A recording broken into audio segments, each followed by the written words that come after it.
এটা অফিস নাকি মাছের বাজার? কারো কাজের দিকে কোনো মন নেই। ধমক খেয়ে সবাই চুপচাপ হয়ে যায়। প্রিয়া একটু এগিয়ে গিয়ে বলল, আরে স্যার, আপনি ওদের বকছেন কেন? ওরা তো আপনাকে পুরো কথা বলতে পারলো না প্রিয়া। তার আগেই হিমি প্রিয়ার মুখ চেপে ধরল, জোরপূর্বক মুখে হাসি টেনে বলল। প্রিয়া জোর করে হিমির থেকে নিজেকে ছাড়িয়ে নিল, দম নিয়ে বলল, সত্যিটা বলতে দিচ্ছিস না কেন? তারও তো জানা দরকার তোরা যে স্যারকে পছন্দ করিস। ফাহাদ আবারও ধমক দিয়ে বলল, এইসব ফিসফিসানি বাদ দিয়ে যে যার কাজে যান। আর প্রিয়া, তোমাকে না আমি ডেকেছিলাম? জি স্যার, আসছি। সবাই যে যার কাজে লেগে পড়ল। ফাহাদ চলে গেল, পিছু পিছু প্রিয়াও যাচ্ছে। ফাহাদ চেয়ারে বসে বলল, তুমি কি আমার বউ? মানে? সোজা বাংলা ভাষায় বললাম তাও বোঝনি? বলেছি তুমি কি আমার বউ। আমি আপনার বউ হতে যাব কেন আজব? তাহলে সুরসুর করে যে আমার পিছু পিছু চলে এলে। স্যারের রুমে ঢুকতে হলে যে পারমিশন লাগে জানো না? তবে বউ হলে আলাদা বিষয়। প্রিয়া কিছু বলতে যাবে, তার আগেই ফাহাদ চেয়ার থেকে উঠতে উঠতে বলল, এই দাঁড়াও দাঁড়াও। এটা বলেই প্রিয়ার সামনে গিয়ে একটু ঝুঁকে দাঁড়ালো, ভ্রু নাচিয়ে বলল, আমার বউ হওয়ার ইচ্ছে আছে নাকি? প্রিয়া দুই হাত দিয়ে ফাহাদকে সরিয়ে দিয়ে বলল, আপনার বউ হব আমি? এটা স্বপ্নও ভাবি না আমি। অফিসের কত শত মেয়ে আমার জন্য পাগল, ইভেন বাহিরেও কত মেয়ের ক্রাশ আমি, আর তুমি আমায় ইগনোর করো। এটাই তো স্যার, সমস্যা তো এখানেই। পাগলেও তো পাগলের জন্য পাগল হবে, পাগলে তো পাগলের জন্য পাগল হবে। সরি, কথাটা হবে পাগলি তো পাগলের জন্য পাগল হবে। আপনি এক পাগল, আর যারা আপনাকে পছন্দ করে, ক্রাশ খায়, ওরা হচ্ছে আরেক পাগল। পাগল আর পাগলি একদম পারফেক্ট জুট। আমি তো বাবা কোনো পাগল টাগল নই যে আপনার উপর ক্রাশ খাবো। আমি চাইও না তুমি আমার উপর ক্রাশ খাও। কেন? ফাহাদ ঠোঁট কামড়ে বলল, আমি চাই তুমি আমায় ভালোবাসো। আপনি যে এতটা নির্লজ্জ সবাইকে সেটা জানে? অবশ্য জানবে কি করে? সবার সামনে তো আপনি একদম রাগী বস, কিন্তু আপনার এই আসল চেহারার কথা তো সবাই জানে না। তাহলেই বোঝো তুমি কত স্পেশাল। দেখো, আমি শুধু তোমার কাছেই নির্লজ্জ, অন্য কোনো মেয়ের কাছে না। এর মানে কি? এর মানে হলো তোমার ইম্পর্টেন্সই আমার কাছে সব। অন্য কোনো মেয়ের প্রতি আমার কোনো ইন্টারেস্ট নেই। তাছাড়া বউয়ের কাছে নির্লজ্জ হব না তো কি বাহিরের কারো কাছে নির্লজ্জ হব নাকি? আমি হব আমার বউয়ের পারফেক্ট স্বামী, যাতে সে গর্ব করে সবার সামনে বলতে পারে আমি তার ভালোবাসা। প্রিয়া কি বলবে বুঝতে পারছে না, তাই চুপ করে ফাহাদের দিকে তাকিয়ে আছে। ফাহাদ বলল, কি হলো, এমন জিম মেরে দাঁড়িয়ে আছো যে? কিছু বলো। আপনি আর কলা গাছ একই কথা, বলে লাভ নাই। আমার প্রচুর প্রচুর প্রচুর লাভ আছে, যা শুধু আমার পরীকে দিব। লাগবে তোমার? মানে? আরে, এটাই বুঝলে না? তুমি দেখছি ইংরেজিতে প্রচুর কাঁচা। লাভ মানে হচ্ছে ভালোবাসা। আমার কাছে অনেক ভালোবাসা আছে, নিবে তুমি? আমি কি এই লাভের কথা বলেছি? ফাহাদ চোখ টিপ দিয়ে বলল, সব কথা বলে না হৃদয়, কিছু কথা বুঝে নিতে হয়। প্রিয়া চোখ মুখ খিচে বলল, কেন ডেকেছেন সেটা বলেন, আমার কাজ আছে। আরে বাস, অফিসের বসকেই তুমি কাজ দেখাচ্ছ? অবশ্য হবু স্বামীর অফিসের লাভ লোকসানের কথা বউই তো ভাববে। তুমি কত লক্ষ্মী গো। কিন্তু এখন তোমার কাজ করতে হবে না, আমার সামনে বসে থাকো। আপনি যে এরকম আমি ভাবতেও পারিনি। প্রথম প্রথম তো খুব বকতেন, রাগ দেখাতেন, সেটাই তো ভালো ছিল। হঠাৎ করে কি হলো আপনার? এমন রোমান্টিক হয়ে গেলেন কেন? কি করব বলো? তাকে ওই দিন দেখে যে আমি ফিদা হয়ে গেলাম। আমার উষ্ণ ভালোবাসাগুলো বারবার বলছে পরীর কাছে যাব, পরীর কাছে যাব। তো নিয়ে যান না পরীর কাছে, আমায় জ্বালাচ্ছেন কেন? তুমি ছাড়া পরীকে আমার হাতে কেই বা তুলে দিবে? কেন? আমি দেব কেন? তাছাড়া আমি তো চিনিই না তাকে। দেখবে তাকে? কই দেখি। দাঁড়াও। ফাহাদ ফোনটা বের করে সামনে ধরলো। ফোনের ওয়েল পেপারে প্রিয়া আর ফাহাদের ছবি। প্রিয়া ফাহাদের এক হাত পেঁচিয়ে কাঁধে মাথা রেখে ঘুমিয়ে আছে। প্রিয়া চোখ দুইটা বড় বড় করে বলল, আরে, পুরো কথা বলার আগেই ফাহাদ বলল, এই এখন আবার বলো না এটা তোমার ছবি। এটা হচ্ছে আমার পরীর ছবি, আমার সাদা পরী। বলে ফাহাদ ছবিটাতে চুমু খেলো। প্রিয়া রাগি রাগি গলায় বলল, এটা তো আমারই ছবি। এই ছবিটা আপনি কখন তুললেন? আমি তো পৃথার সাথে ছিলাম। এই ছবিটা তোমার বলছো? অবশ্যই, তুমি শিওর? 100% শিওর আমি। তার মানে তুমি স্বীকার করছো তুমি আমার বউ পরী? আশ্চর্য, এটা আমি একবারের জন্যও বলিনি। বলনি, কিন্তু বুঝিয়েছো। কিভাবে? আমি বলেছি এই ছবিটা আমার বউয়ের, আর তুমি বলতেছো ছবিটা তোমার। তাহলে এর ফলাফল কি দাঁড়ায়? তুমি আমার বউ। প্রিয়া হাত দুইটা মুঠো বন্দি করে ফাহাদের দিকে তেড়ে যায়। ফাহাদ প্রিয়ার হাত দুইটা পেছনে নিয়ে এক হাত দিয়ে ধরে রাখে, অন্য হাত দিয়ে প্রিয়ার চশমাটা খুলে টেবিলের উপরে রাখে। প্রিয়া নিজেকে ছাড়ানোর জন্য প্রাণপণ চেষ্টা করছে, কিন্তু ফাহাদের শক্তির কাছে প্রিয়ার এই চোরাচুরি কিছুই না। ফাহাদ প্রিয়ার চোখ দুইটা ছুঁয়ে দিতেই প্রিয়া চোখ বন্ধ করে ফেলে। চোখের পাতায় হাত বুলাতে বুলাতে ফাহাদ বলল, এই কাজল কালো চোখের প্রেমে হাজারবার মরতেও রাজি আছি আমি। প্রিয়া এবার জোরে ফাহাদের হাতে কামড় বসিয়ে দিল। আশ্চর্যের বিষয় হলো ফাহাদের মধ্যে এর কোনো প্রতিক্রিয়া দেখা যাচ্ছে না, যেভাবে ছিল সেইভাবেই দাঁড়িয়ে আছে, শুধু ঠোঁট কামড়ে বন্ধ করে আছে। একসময় প্রিয়া ফাহাদের হাত ছেড়ে দিল, হাতে দাঁতের দাগ বসে গেছে। ফাহাদ চোখ খুলতেই দেখলো চোখ লাল হয়ে আছে, টলমল করছে পানি। ফাহাদ মুস্কি হেসে প্রিয়ার দুই হাত ছেড়ে দিল, নিজের দুই হাত দিয়ে চুলগুলোকে ঠিক করে হুট করে প্রিয়ার এক হাত ধরে টেনে ফাহাদের কাছে নিয়ে আসলো। প্রিয়া ভয়ে কুকড়িয়ে যায়, এক হাত দিয়ে প্রিয়াকে ধরে অন্য হাত প্রিয়ার গালে রাখে। তুমি কি ভেবেছো তুমি আমায় আঘাত করবে আর আমি তোমার হাত ছেড়ে দিব? ছেড়ে দেওয়ার জন্য হাত ধরেছি। হাত যখন ধরেছি সারা জীবনের জন্যই ধরেছি। যত পারো আঘাত করো, না তোমাকে ছাড়বো আর না তোমার হাত। তুমি এত কিছু বুঝো আর এটা বুঝো না আমি তোমাকে ভালোবাসি। শোনো, এত ঘটা করে আমি প্রপোজ করতে পারি না। আমি শুধু জানি আমি তোমায় ভালোবাসি। প্রিয়া কিছু বলছে না, শুধু ফাহাদের চোখের দিকে এক দৃষ্টিতে তাকিয়ে আছে। প্রিয়ার ডান হাত ফাহাদের বুকের বাম পাশে, যার কারণে ফাহাদের বুকের ধুকপুকানি স্পষ্ট উপলব্ধি করতে পারছে প্রিয়া। চোখের সামনে স্পষ্টভাবে অতীতটা ভেসে আসছে। না, আর সহ্য করতে পারছে না, যে কোনো মুহূর্তে প্রিয়া পড়ে যাবে মনে হচ্ছে। গায়ে এতটুকু শক্তি নেই, প্রিয়া পড়ে যেতে নিতেই ফাহাদ শক্ত করে ধরে। প্রিয়ার সম্পূর্ণ ভর এখন ফাহাদের উপর। আস্তে আস্তে চোখ দুইটা বন্ধ হয়ে আসে প্রিয়ার, স্পষ্ট স্বরে বলে, আমি আমি চাই না। পুরো কথা বলার আগে সাথে সাথে প্রিয়া ফাহাদের বুকে লুটিয়ে পড়ে। প্রিয়ার মাথা ফাহাদের কোলে রেখে সামনে ডাকছে প্রিয়াকে, কিন্তু প্রিয়ার কোনো হুঁশ নেই। আলতো করে গালে চাপড় দিচ্ছে আর বলছে, এই প্রিয়া, কি হলো তোমার? চোখ খোলো প্রিয়া। প্রিয়া চোখে মুখে পানির ছিটাও দিল, কিন্তু কোনো কাজ হলো না। ভয়ে ফাহাদের হাত পা ঠান্ডা হয়ে আসছে। ফোনটা নিয়ে পৃথাকে কল দেয়। হ্যালো। হ্যাঁ স্যার, বলুন। দ্রুত আমার রুমে আসো। বলেই ফাহাদ কল কেটে দিল। পৃথাও সাথে সাথে চলে আসলো। এই অবস্থা দেখে পৃথা বলল, প্রিয়ার কি হয়েছে? জানি না, হুট করে সেন্সলেস হয়ে গেল। বেশ কিছুক্ষণ পর প্রিয়ার জ্ঞান ফিরে। প্রিয়া তখনও ফাহাদের কোলে মাথা রেখে শুয়ে আছে। ফাহাদের থেকে নিজেকে সরিয়ে নেবে সেই শক্তিটুকুও নেই। প্রিয়ার জ্ঞান ফিরতেই ফাহাদ অস্থির হয়ে বলল, এই কি হয়েছিল তোমার হঠাৎ করে? জানো কত টেনশন হচ্ছিল।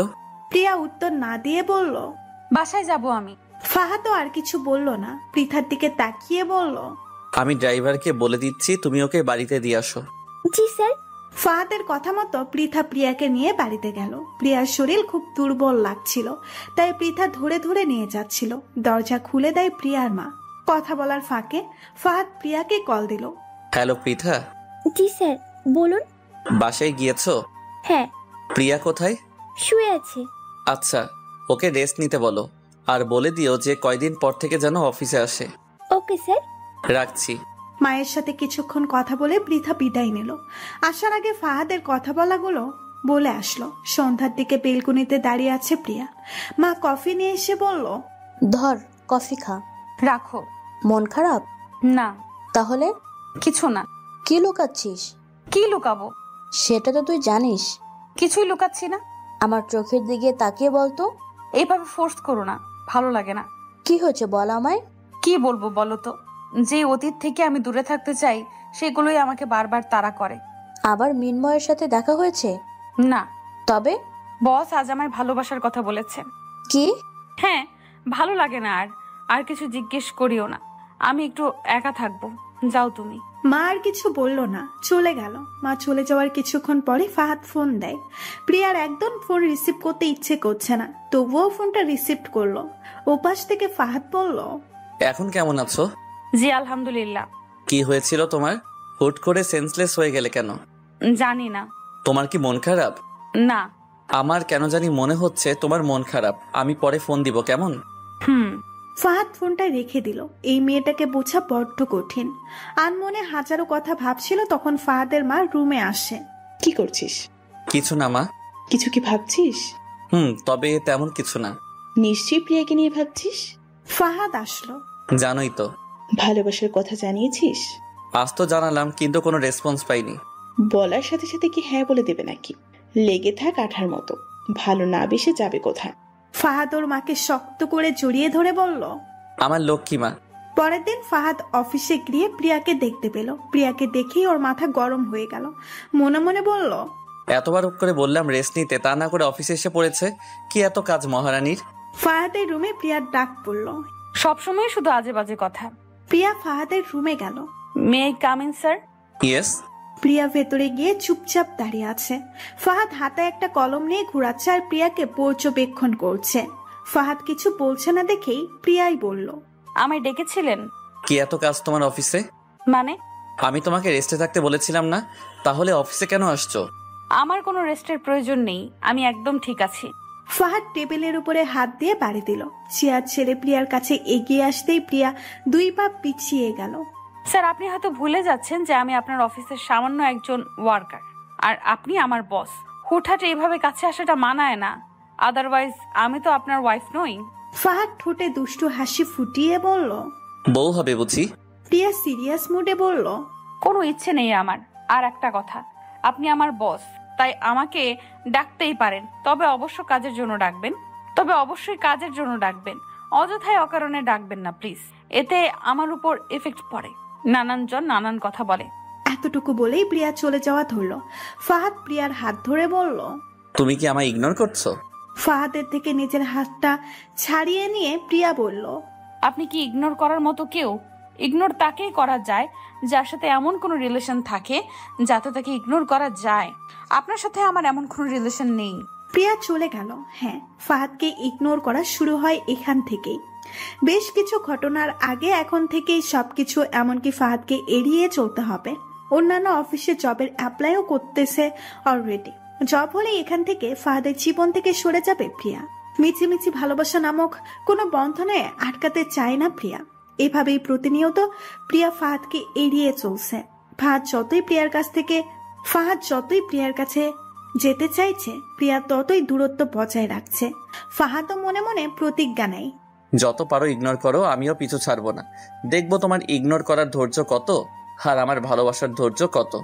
অফিস থেকে বাড়ি এতটুকুতেই প্রিয়া নিজেকে আটকে রেখেছে। কেমন যেন চুপচাপ হয়ে গেছে। প্রয়োজন ছাড়া কারোর সাথে কথা বলছে না। অনেক জোড়াজুড়ির পর পৃথার সাথে শপিং এ যেতে রাজি হলো প্রিয়া। পৃথা শপিং করছে আর প্রিয়া ঘুরে ঘুরে সব দেখছে চুপচাপ। আজ ততটাও ভিড় নেই শপিং মলে, আবার এত কমও নয়। অচমকা কেউ প্রিয়ার হাত ধরে টান দেয়। প্রিয়া পেছনে ঘুরে দাঁড়াতেই থমকে যায়। কি করবে বা কি বলবে বুঝতে পারছে না। প্রিয়ার সামনে মৃন্ময় দাঁড়িয়ে আছে। প্রিয়াকে অবাক করে দিয়ে মৃন্ময় প্রিয়াকে জড়িয়ে ধরে, যেটার জন্য প্রিয়া একদমই প্রস্তুত ছিল না। প্রিয়া এক প্রকার জোর করেই নিজেকে ছাড়িয়ে নেয়। আশেপাশে চোখ বুলিয়ে দেখে অনেকেই উৎসুক চোখে ওদের দিকে তাকিয়ে আছে। এখানে মৃন্ময়কে কিছু বলা মানে সিক্রেট করা, আর একটু চেঁচামেচি হলেই মৃন্ময়ের আস্ত বাড়িতে ফেরা লাগবে না, সেটা প্রিয়া একদমই চাচ্ছিল না। তাই বেশি কিছু না বলে শুধু বলল, আপনি লিখে যান, আমি আসছি। না না, একদম না। আবার আমার থেকে লুকিয়ে যাওয়ার জন্য এটা একদম হবে না। গেলে আমার সাথেই যেতে হবে। প্রিয়া উপায় না দেখে পৃথাকে নিয়ে মৃন্ময়ের বাড়িতে করে লেকে গেল। প্রিয়া আর মৃন্ময়ের থেকে কিছুটা দূরে দাঁড়িয়ে আছে পৃথা। প্রিয়া কিছু বলার আগেই মৃন্ময় বলল, জানো তোমাকে কত কষ্ট করে খুঁজে পেয়েছি। সেদিন কেন আমার থেকে পালিয়ে গেলে? আমার উপর রাগ করে? আমি জানি আমি অনেক বড় ভুল করে ফেলেছি। প্লিজ আমায় ক্ষমা করে দাও। বলতে বলতেই মৃন্ময় প্রিয়ার পা পেঁচিয়ে ধরে। প্রিয়া মৃন্ময়কে ধরে দাঁড় করায়। না চাইতেও ঠোঁটের কোণে হাসি ফুটে ওঠে। যে কোনো হাসি নয়, এটা তাচ্ছিল্যের হাসি। ভাগ্য মানুষকে কোথায় এনে দাঁড় করায়, তাই না? যেদিন আপনি আমাকে ছেড়ে যান সেদিনও ঠিক একই ভাবে আমার পায়ে ধরে মাফ চেয়েছিলেন, কিন্তু পার্থক্য এটাই যে সেদিন মাফ চেয়েছিলেন আমাকে ছেড়ে যাওয়ার জন্য, আর আজ মাফ চাইছেন ফিরে আসার জন্য। আই এম সরি প্রিয়া। আমাকে আপনার কি মনে হয় বলেন তো? পুতুল, যেভাবে নাচাবেন সেভাবেই নাচবো? না প্রিয়া, আমি কি করতাম বলো? রিমির কান্নাকাটি আমি তখন সহ্য করতে পারিনি, তাই আবেগে পড়ে ভুলটা করে ফেলেছি।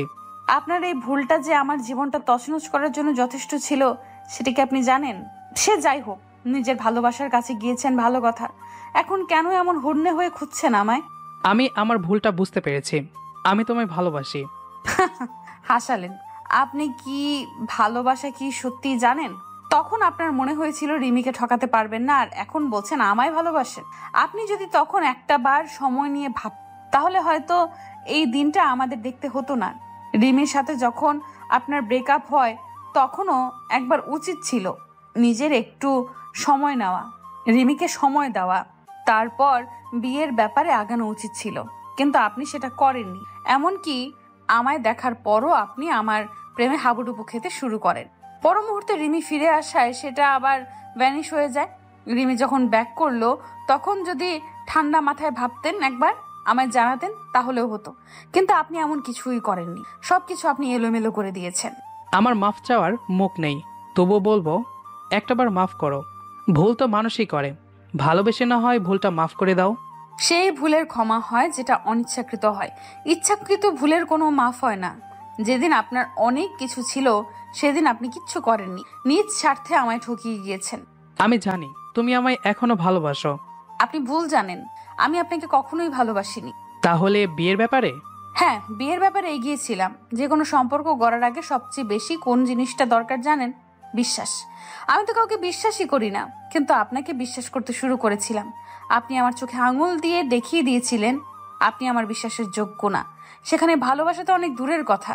প্লিজ প্রিয়া। কোনো কিছু বলেই কোনো লাভ হবে না। জানি না আপনার সাথে আবার রিমির কি হয়েছে, তবুও বলছি, যাই হোক মিটিয়ে নিন। জানেন তো, একটা কাচের বা মাটির জিনিস ভেঙে গেলে সেটা কখনো জোড়া লাগে না, আর যদিও জোড়া লাগে তাহলে সেটার গায়ে দাগ লেগে থেকে যায়। আপনার আর রিমির ব্রেকআপের পর একটা দূরত্ব এসে গেছে, মাঝখানে যে কারণে ভাঙা কাচ বা মাটির বস্তুর গায়ের দাগের ন্যায় আপনাদের কারো না কারো অনীহা এসে পড়েছে। আবেগের বশে আর কোনো ভুল না করে ঠান্ডা মাথায় এবার ভাবেন, সময় নিন। আমি মনে করি রিমির সাথে আপনার জীবন জড়ানো উচিত। আশা করি কারণটাও আপনি জানেন। আর হ্যাঁ, আপনার আর আমার সম্পর্ক কখনোই আর হওয়া সম্ভব না। আমি অন্য একজনকে ভালোবাসি, তাই দয়া করে আমায় আর বিরক্ত করবেন না। ভালো থাকবেন। প্রিয়া আর কিছু বলল না, পৃথাকে নিয়ে ওখান থেকে চলে আসে। মৃন্ময়ের চোখে পানি টলমল করছিল, যে কোনো মুহূর্তেই পানিগুলো উপচে পড়বে। মৃন্ময় এখন উপলব্ধি করতে পারছে সেদিন অনেক বড় ভুল করে ফেলেছে, যার ফলস্বরূপ প্রিয়াকে হারাতে হলো। না পাওয়ার কষ্ট দারুণ, কিন্তু পেয়েও হারানোর কষ্ট নির্ধারণ, যেটা সহ্য করার ক্ষমতা খুব কম মানুষেরই থাকে। প্রিয়া কাউকে ভালোবাসে না, কেন জানি মুখ ফুসকে কথাটা বের হয়ে গেছে। তবে ভালোই হয়েছে, মৃন্ময় অন্তত নিজের মনকে এটা বলে বোঝাতে পারবে যে প্রিয়া এখন অন্য কারো। কিছু কিছু ভালো লাগা, ভালোবাসা বুঝে এমনই হয়, যখন মানুষটি জীবনে থাকে তখন তার মূল্য কেউই দিতে পারি না, কিন্তু যখন মানুষটা দূরে সরে যায়, হারিয়ে যায়, তখনই আমরা বুঝতে পারি সে কি আর কতটা ছিল আমাদের জীবনে। তখন বুকের এই শূন্য হাহাকারগুলো নিজেকেই বয়ে বেড়াতে হয়। সেই দিনের পর মৃন্ময় বাংলাদেশ থেকে চলে যায় ব্যাংকক। যে দেশে ভালোবাসার মানুষটিকে পেয়েও নিজের দোষে হারাতে হলো, সে দেশে থাকাটা বড্ড কষ্টের। তাছাড়া এখানে থাকলে বেহাইয়া মনটা বারবার চাইবে প্রিয়ার কাছে যেতে। যতই প্রিয়াকে দেখবে ততই কষ্ট পাবে। যদি কখনো নিজের মনকে আটকাতে পারে, তবেই বাংলাদেশে ফিরে আসবে মৃন্ময়। মৃন্ময় প্লেনে বসে নীলচে আকাশে সাদা সাদা মেঘগুলো দেখছিল, সাথে এক বুক হাহাকার। প্রিয়া আকাশের দিকে তাকিয়ে একটা দীর্ঘশ্বাস ছাড়লো। ফাহাদকে ইগনোর করার মাত্রা বাড়িয়ে দেয় প্রিয়া, কিন্তু তাতে এতটুকুও লাভ হচ্ছে না। ফাহাদও আঠার মতো লেগেই আছে। কখনো কখনো কোনো ফাইলের সাথে লাভ লেটার পাঠাচ্ছে, তো কখনো কখনো গোলাপ। অফিসের কম বেশি সবাই জানে এখন ফাহাদ প্রিয়াকে ভালোবাসে। এটা নিয়েও নানান জনের নানান মতামত। কারো কারো মতে প্রিয়া খুব বোকা, নয়তো এমন ছেলেকে কি কেউ হাতছাড়া করে। আবার কেউ কেউ এটাই ভেবে পায় না যে এত বড় লোকের ছেলে সাধারণ ওই মেয়ের মধ্যে এমন কি খুঁজে পেল। এসব কথা যে প্রিয়া কিংবা ফাহাদের কানে আসে না, বিষয়টা এমন নয়। সব কথাই ওদের কানে আসে। এসব রাগ প্রিয়া ফাহাদের উপরে ছাড়ে, আর ফাহাদ মিষ্টি হেসে প্রতিবারে উত্তর দেয়, লোকের কথায় আমার কি এসে যায়, আমি তো তোমায় ভালোবাসি। প্রিয়া জানতো, খুব ভালো করেই জানতো ফাহাদকে বোঝানোর ওর কাম্য নয়। দেখতে দেখতে এভাবেই কেটে যায় 6টা মাস। এই 6টা মাস প্রিয়ার এত অবহেলা পেয়েও ফাহাদের ভালোবাসা একটুও কমেনি, বরং দিনকে দিন ভালোবাসার চক্র বৃদ্ধি, মুনাফার হারে বেড়েই চলেছে। মাঝে মাঝে ফাহাদ নিজেও বুঝে না এমন কি কম আছে যে কারণে প্রিয়া আমায় ভালোবাসে না, আর কেনই বা ও আমাকে বিশ্বাস করতে পারে না। সাত-পাঁচ ভাবতে ভাবতে হাত ঘড়ির দিকে তাকিয়ে দেখে অফিস ছুটি হয়ে গিয়েছে। ফাহাদও চলে যাওয়ার জন্য তাড়াতাড়ি কাজ ভেদ করে দেখতে পেল প্রিয়া গেটের সামনে দাঁড়িয়ে কারোর সাথে কথা বলছে।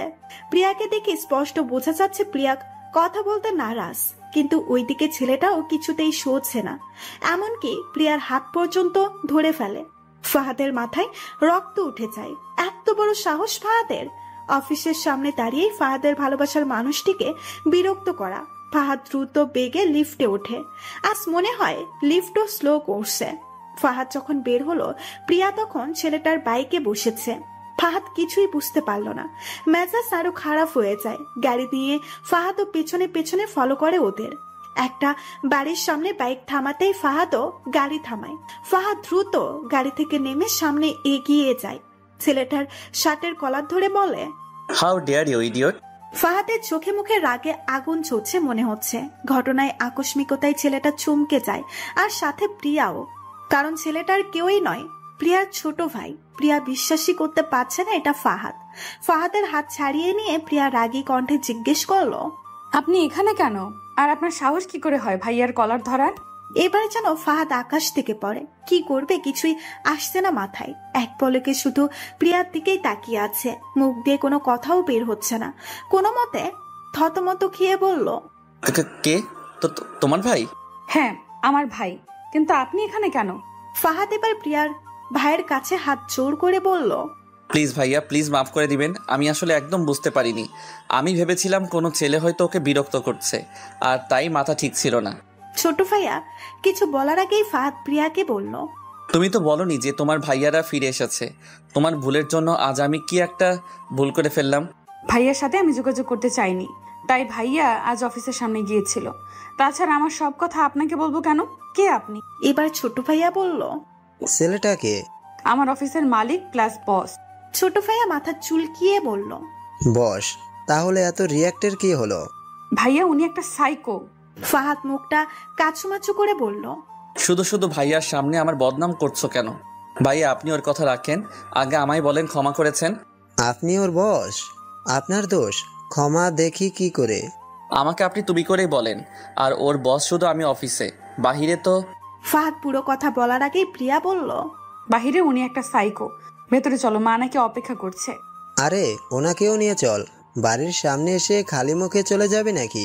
গরিবের ঘরের খাবার ওনার মুখে উঠবে না। সোজা কথায় বললেই পারো যে আমি খেলে তোমাদের বাড়ির খাবার কমে যাবে। অযথাই আমার দোষ দিচ্ছ কেন? আপনি পিয়ার কথা কানে নিয়েন না, আমার সাথে আসেন। আমি না তুমি করে বলতে বললাম ভাইয়া। আচ্ছা, সে বলবো নে, এখন আসেন। না ভাইয়া, যেদিন প্রিয়া মন থেকে চাইবে সেদিনই ভেতরে যাব। আজ আসি। ফাহাদ আর কিছু না বলে ওখান থেকে চলে আসলো। ফাহাদের এমন রিয়াক্ট, আচরণ সবই সন্দেহজনক লাগলো ছোট ভাইয়ার। কিন্তু এখন প্রিয়াকে কিছু জিজ্ঞাসা করা যাবে না। এমনিতেই প্রিয়ার রাগ ভাঙাতে জীবন চলে যাবে। তার উপর যদি এসব কিছু জিজ্ঞাসা করে, তাহলে বোনকে চিরদিনের জন্য হারাতে হবে। প্রিয়াদের বাড়িতে উৎসব একটা আমেজ এসে পড়েছে। তার কারণও আছে।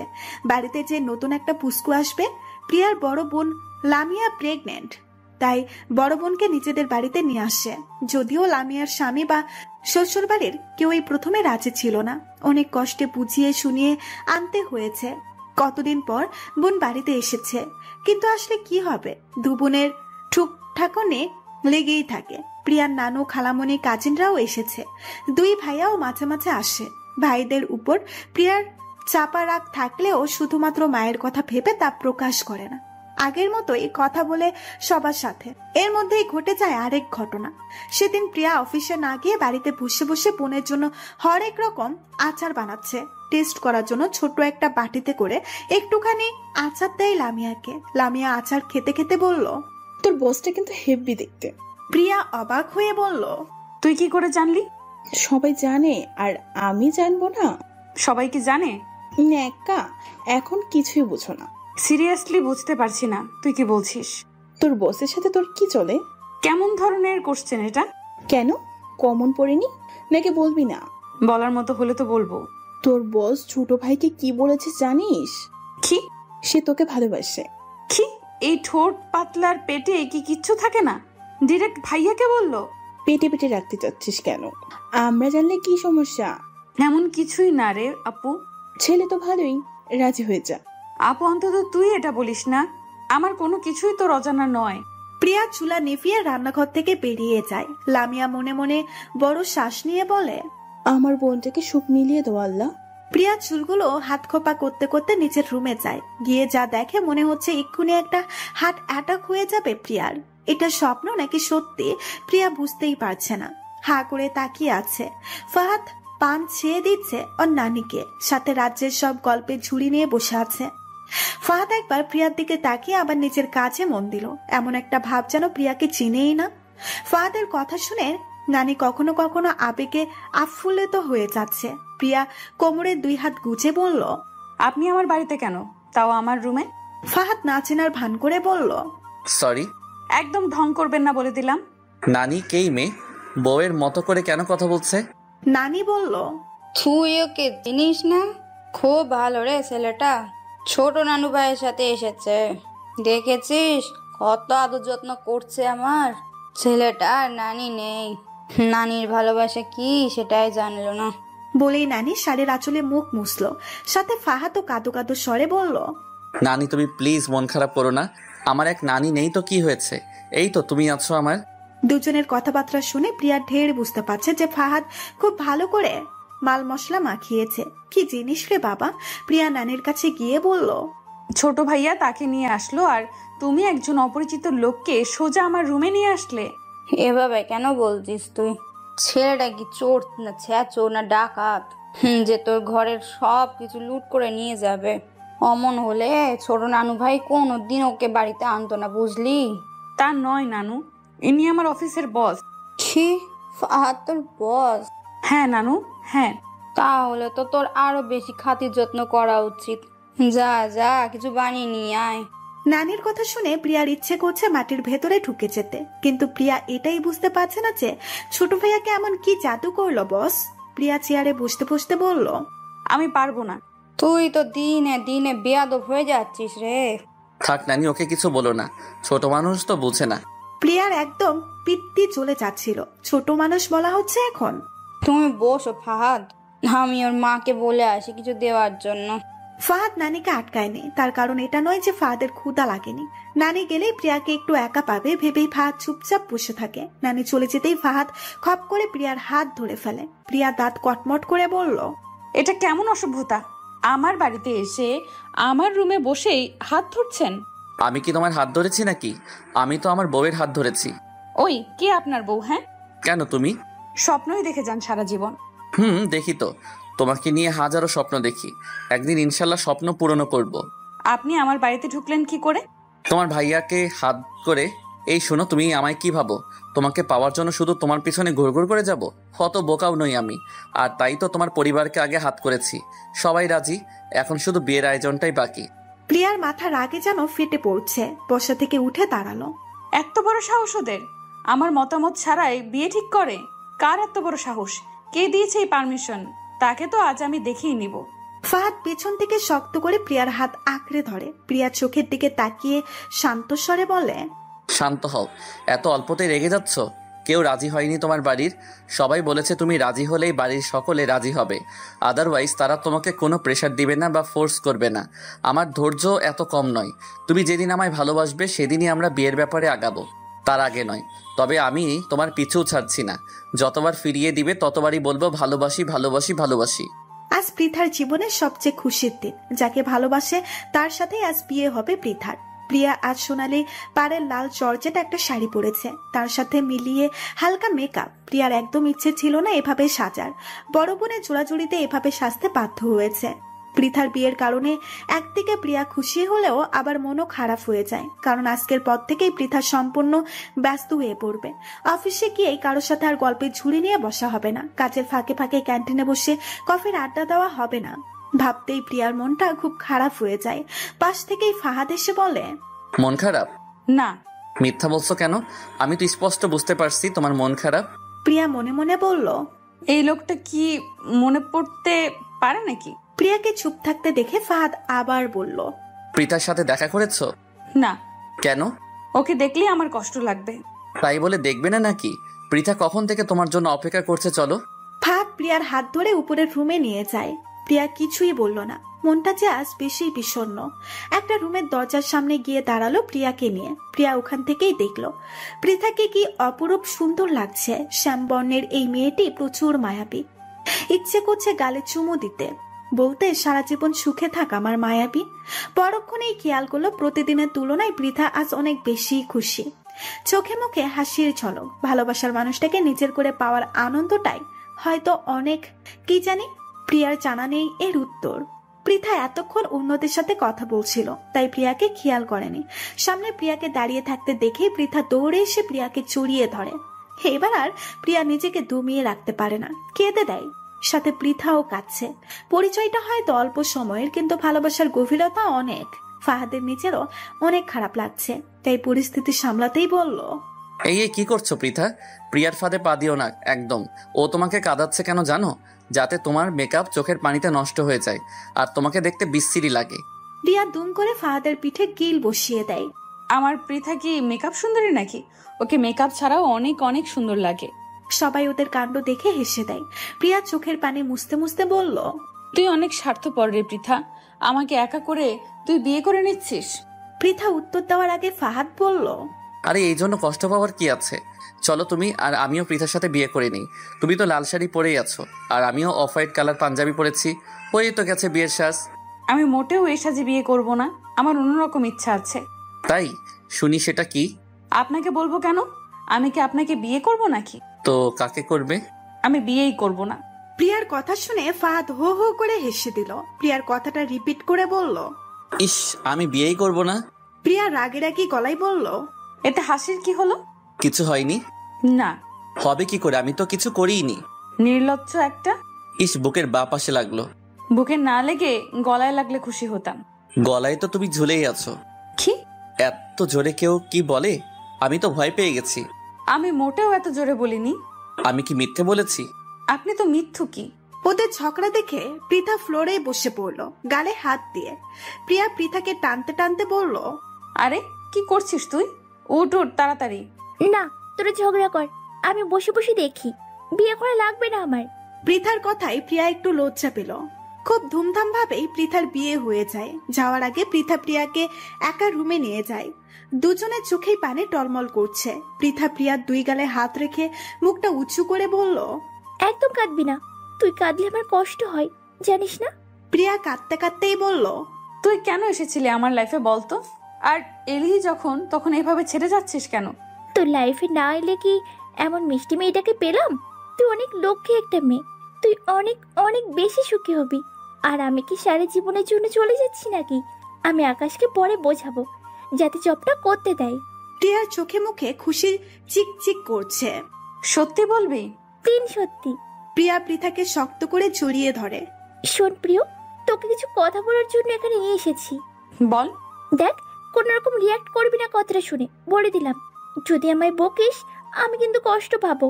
প্রিয়া হেসে বলল, বল, কিচ্ছু বলবো না। ফাহাদ স্যার তোকে সত্যি অনেক ভালোবাসে রে। তুই হয়তো কখনো চাসনি তার ভালোবাসাটা উপলব্ধি করতে, কিন্তু আমি দেখেছি, এবং সেটা খুব কাছ থেকেই। প্রচন্ড রকম ভালোবাসে তোকে মানুষটা। শুধু একটা বার তার ভালোবাসাটা উপলব্ধি করার চেষ্টা করিস, দেখবি এতটুকু মিথ্যা নেই সেখানে। এক প্রকার জোর করে টেনে নিয়ে যায় পৃথাকে। পৃথার বিদায়ের পর থেকে অনেক বেশি ভেঙে পড়ে প্রিয়া। যে কেউ দেখলে ভাববে নিজের বোনের বিয়ে হচ্ছে হয়তো। প্রিয়ার অন্যান্য মেয়ে কলিগরা এগিয়ে আসলেই ফাহাদ হাতের ইশারায় বারণ করে। প্রিয়া চুপচাপ দাঁড়িয়ে দাঁড়িয়ে কাঁদছে। ফাহাদ কাছে গিয়ে বলল, এভাবে কেঁদো না প্লিজ। এখনই যদি সব চোখের পানি ফেলে দাও তাহলে আমাদের বিয়ের সময় কাঁদবে কি করে? প্রিয়া কিছু বলল না, শুধু হাউ মাউ করে কাঁদছে। ফাহাদও আর কিছু না বলে প্রিয়াকে নিয়ে গাড়িতে উঠলো। আলতো করে প্রিয়ার মাথাটা ফাহাদের বুকে রাখলো। পরের দিন থেকে প্রিয়া যথারীতি অফিসে যাওয়া শুরু করে। আবারও আগের মতো চুপচাপ হয়ে যায়। ফাহাদ কত কিছুই বলে, তবুও প্রিয়া চুপ করে থাকে। তাই ফাহাদ ভাবলো প্রিয়াকে নিয়ে একটু বের হওয়া উচিত, কিন্তু প্রিয়াকে কি করে বলবে এটা? ফাহাদ ভাবতে লাগলো কিভাবে বলবে আর কি বলে রাজি করাবে। ভাবতে ভাবতেই ফাহাদ আইডিয়া পেয়ে গেল। 3 দিন পরে ফাহাদের জন্মদিন। যা করার এই জন্মদিনকে ইস্যু করেই করতে হবে। ফাহাদ তখন থেকেই দিন গুনতে লাগলো, কবে আসবে সেই দিন। দেখতে দেখতে আকাঙ্ক্ষিত সেই দিনটা এসেও পড়ে। জন্মদিনের একদিন আগে প্রিয়াকে জানানো হয় আগামীকাল অফিস বন্ধ থাকবে, তাই প্রিয়াও আর আসেনি। ওইদিকে অফিসের সবাইকে জন্মদিনের আগের দিন জানিয়ে দেওয়া হয় গতকাল অফিসে ফাহাদের জন্মদিন পালন করা হবে। ফাহাদের বিয়ে তুয়া আর অফিসের জুনিয়র এক বসকে দিয়ে ফাহাদের বার্থডে আয়োজন করা হয়। সবাই ফাহাদের জন্য ওই দিন গিফট নিয়ে আসে, শুধু প্রিয়া বাদে, কারণ প্রিয়া তো জানতোই না যে ফাহাদের জন্মদিন। যখন সবাই ফাহাদকে গিফট দিচ্ছিল তখন প্রিয়া ভীষণ লজ্জার মুখে পড়ে যায়। কেক কাটার পর প্রিয়াকে নিচের রুমে নিয়ে যায় ফাহাদ। আমার গিফট কোথায়? প্রিয়া কি বলবে বুঝতে পারছে না, মুখটা কাছুমাছু করে বলল, আমি তো জানতাম না স্যার। আচ্ছা, আমি কাল গিফট দিয়ে দিব। জন্মদিন আজ আর গিফট দিবে কাল? তাছাড়া তো আর উপায় নেই। আচ্ছা, আমার গিফট যদি আমি নিজে চেয়ে নিই? কি গিফট চান? আমি চাই আজকের দিনটা তুমি আমায় দাও। বুঝলাম না। না বোঝার কি আছে, তুমি আর আমি মিলে ঘুরবো, খাবো, ছবি তুলবো। আমি পারবো না। কেন নয়? আমার ইচ্ছে তাই। ফাহাদ জানে প্রিয়া খুবই খাট্টারা। একবার যখন না বলেছে তখন হ্যাঁ বানানো অনেক কঠিন কাজ, তাই অন্য টোপ দিল, বলল, ওকে ফাইন। আমি ভেবেছিলাম আজকের দিনটা আমায় দিলে আমি আর কখনোই তোমাকে বিরক্ত করতাম না। প্রিয়া কিছুক্ষণ চুপ করে বলল, সত্যি তো? হুম। পরে আবার অস্বীকার করলে চলবে না কিন্তু। ফাহাদ হাসলো, মনে মনে বলল, সরি প্রিয়া, তোমায় মিথ্যা বলার জন্য। একটা মিথ্যা যদি একদিনের জন্য হলেও তোমায় খুশি রাখতে পারে তবে আমি সেই মিথ্যা বলে মৃত্যু হতেও রাজি আছি। আমি কখনোই তোমাকে ছাড়তে পারবো না, কখনো না। প্রিয়া ফাহাদের চোখের সামনে হাত ঝাঁকিয়ে বলল, কই চলেন। চলো। অফিস থেকে বেরিয়ে ফাহাদ একটা রিক্সা নিল। প্রিয়া অবাক হলো কিন্তু কিছু বলল না। ফাহাদ সেটা বুঝতে পেরে হাসলো। ফাহাদ প্রিয়ার ছোট খালাতো বোনের কাছে শুনেছে প্রিয়া বাইকে চড়তে আর রিক্সায় চড়তে খুব পছন্দ করে। ফাহাদ তো বাইক চালায় না, তাই এখন রিক্সায় নিতে হলো। তবে খুব তাড়াতাড়ি ফাহাদ একটা বাইক কিনে নিবে। রিক্সা আপন গতিতে চলছে, দুজনে চুপচাপ বসে আছে, মাঝখানে যথেষ্ট স্পেস আছে। নীরবতা কাটিয়ে ফাহাদ বলল, কোথায় যাবে? যেদিকে ইচ্ছে। আচ্ছা, তোমার রিক্সায় চড়তে কেমন লাগে? একদম ভালো লাগে না। সত্যি বলছো? মিথ্যে কেন বলবো? উত্তর না দিয়ে পাল্টা প্রশ্ন করেছো, তার মানে এটা মিথ্যা কথা। অনেক বেশি বোঝেন আপনি। তুমিই তো বোঝাও। আবারও নীরবতা। রিক্সা থামে একটা ফুচকার দোকানের সামনে। দোকানটা ফুটপাতে। এসব খাবার একদম খায় না ফাহাদ, কিন্তু প্রিয়ার এসব পছন্দ, তাই ফাহাদ প্রিয়ার পছন্দকেই গুরুত্ব দিচ্ছে। ভাড়া মিটিয়ে ওরা দোকানের এগিয়ে গেল। ফাহাদকে দেখে বারবার অবাক হচ্ছে প্রিয়া। এই মানুষটা হঠাৎ করে এমন হয়ে গেল। নিজের ভেতর অজস্র কৌতূহল ছুটাছুটি